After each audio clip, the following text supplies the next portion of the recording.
kiddos, and welcome back. We are on chapter 9 of Pippi Longstocking, and it is called Pippi Goes to a Coffee Party. So let's see what happens. Tommy and Annika's mother had invited a few ladies to a coffee party, and she had done plenty of baking. She thought Tommy and Annika might invite Pippi over at the same time. The children would entertain each other and give no trouble to anyone. Tommy and Annika were overjoyed when their mother told them and immediately dashed over to Pippi's to invite her. Pippi was in the garden, watering a few flowers still in bloom with an old rusty watering can. As it was raining cats and dogs that day, Tommy told Pippi her watering seemed hardly necessary. "Yes, that's what you say," said Pippi grudgingly, "but I've lain awake all night thinking what fun it was going to be to get up and water, and I'm not going to let a little rain stand in my way." Now Annika came forth with the delightful news about the coffee party. "A coffee party? Me?" cried Pippi, and she was so excited that she began to water Tommy instead of the rose bushes she intended to sprinkle. "Oh, what will happen? Oh, I'm so nervous. What if I can't behave myself?" "Of course you can," said Annika. "Don't you be so certain about that," said Pippi. "You can be sure I'll try, but I have noticed several times that people don't think I know how to behave, even when I'm trying as hard as I can. At sea, we were never so fussy about things like that, but I promise that I'll take special pains today so you won't have to be ashamed of me." "Good," said Tommy, and he and Annika hurried home again in the rain. "This afternoon at 3 o'clock, don't forget," cried Annika, peeking out from under the umbrella. At 3 o'clock, a very stylish young lady walked up the steps of Tommy and Annika's house. It was Pippi Longstocking, for this special occasion. She had unbraided her pigtails, and her red hair hung like a lion's mane around her. With red crayon, she had painted her mouth fiery red, and she had blackened her eyebrows so that she looked almost dangerous. With the crayon, she had also painted her fingernails, and she had put big green rosettes on her shoes. "I should imagine I'll be the most stylish person of all this party," she said contentedly to herself as she rang the doorbell. In Tommy and Annika's living room sat 3 fine ladies, and with them Tommy, Annika, and their mother. A wonderful coffee table had been spread, and in the fireplace a fire was burning brightly. The ladies were talking quietly with one another, and Tommy and Annika were sitting on the sofa, looking at an album. Everything was so peaceful. Suddenly, the peace was shattered. "Attention!" A piercing cry came from the hall, and the next minute Pippi Longstocking stood in the doorway. She had cried out so loudly and so unexpectedly that the ladies had jumped in their seats.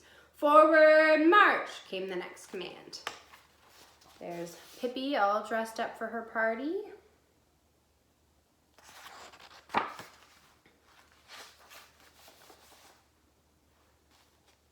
Pippi, with measured steps, walked up to Tommy and Annika's mom. "Halt," she said, stopped. "Arms forward, 1, 2.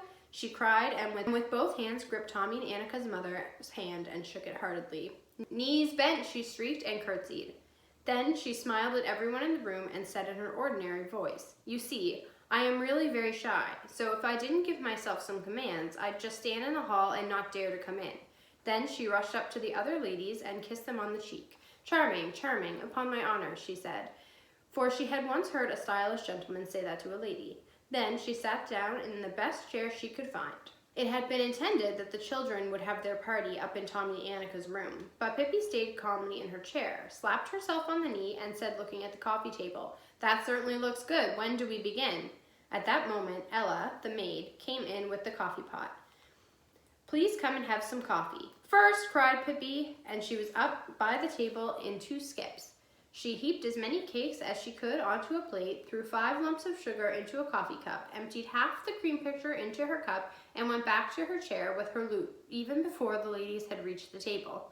Pippi stretched her legs out in front of her and placed the plate of cake between her toes. Then she merely dunked cake in her coffee cup and stuffed so many in her mouth at once that she couldn't have uttered a word no matter how hard she had tried. In the twinkling of an eye, she had finished all the cakes on her plate. She got up, struck the plate as if it were a tambourine, and went up to the table to see if there were any cakes left. The ladies looked disapprovingly at her, but that didn't bother her. Chatting gaily, she walked around the table, snatching a cake here and a cake there. "It certainly was nice of you to invite me," she said. "I've never been to a coffee party before." On the table stood a large cream pie, decorated in the center with a piece of red candy. Pippi stood with her hands behind her back and looked at it. Suddenly, she bent down and snatched the candy with her teeth. But she dived down a little too hastily, and when she came up again, her whole face was covered with whipped cream.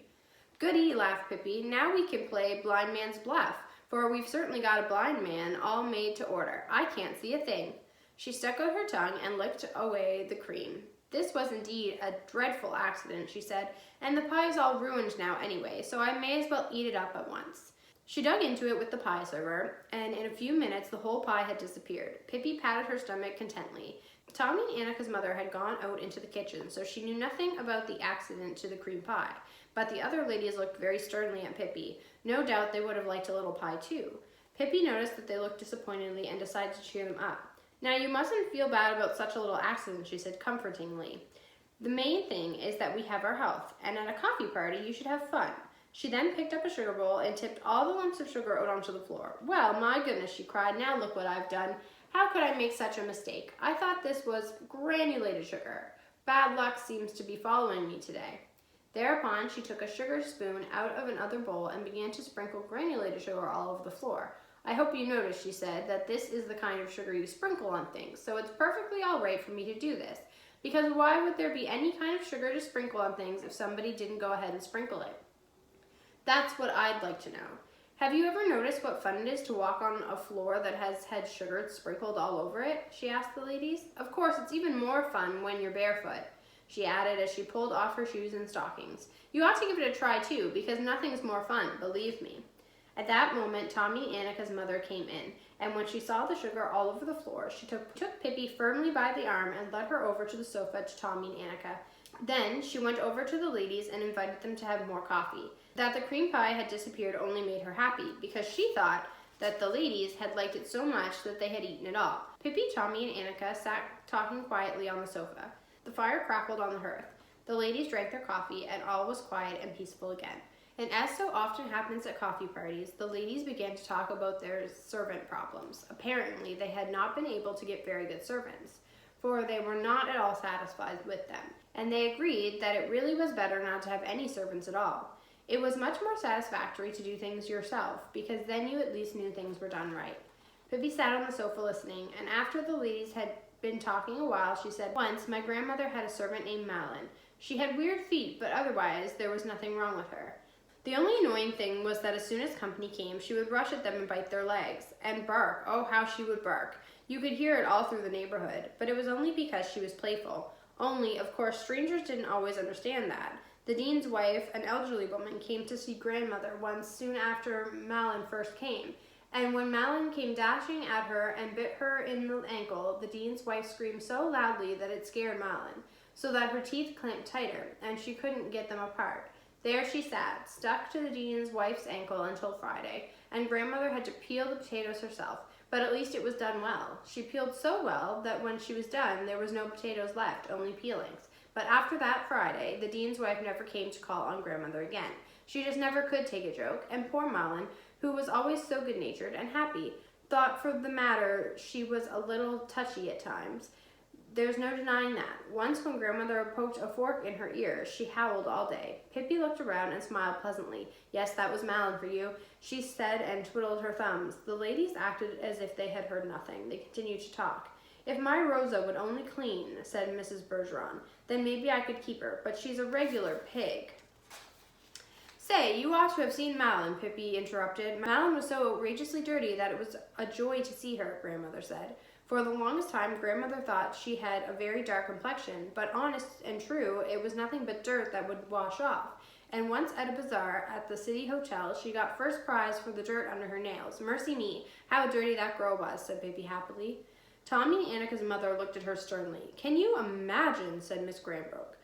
"The other evening, when Berta was going out, she borrowed my blue satin dress without even asking for it. Isn't that dreadful?"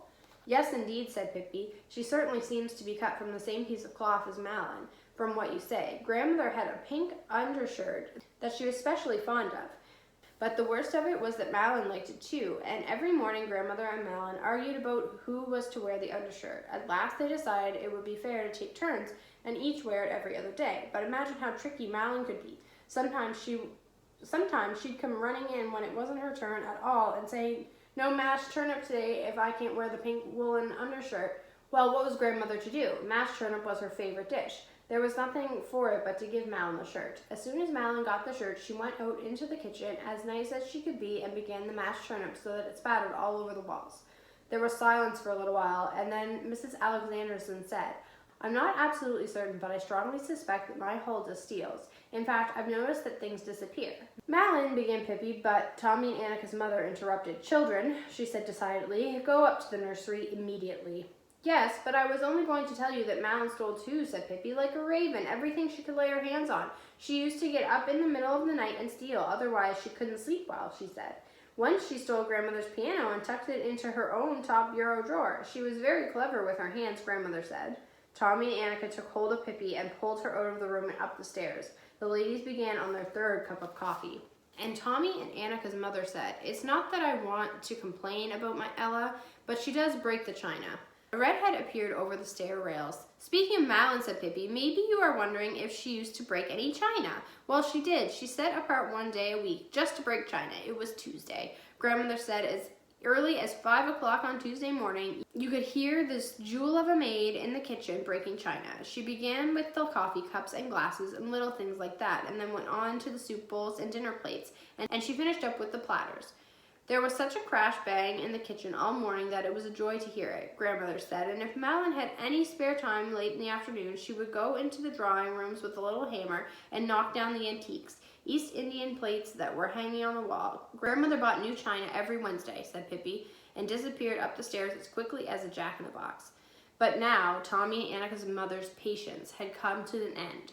She ran up the stairs into the nursery and up to Pippi, who had just begun to teach Tommy to stand on his head. "You must never come here again," she said, "if you can't behave any better than this." Pippi looked at her in astonishment, and her eyes slowly filled with tears. "That's just what I was afraid of," she said, "that I couldn't behave properly. It's no use to try. I'll never learn. I should have stayed on the ocean."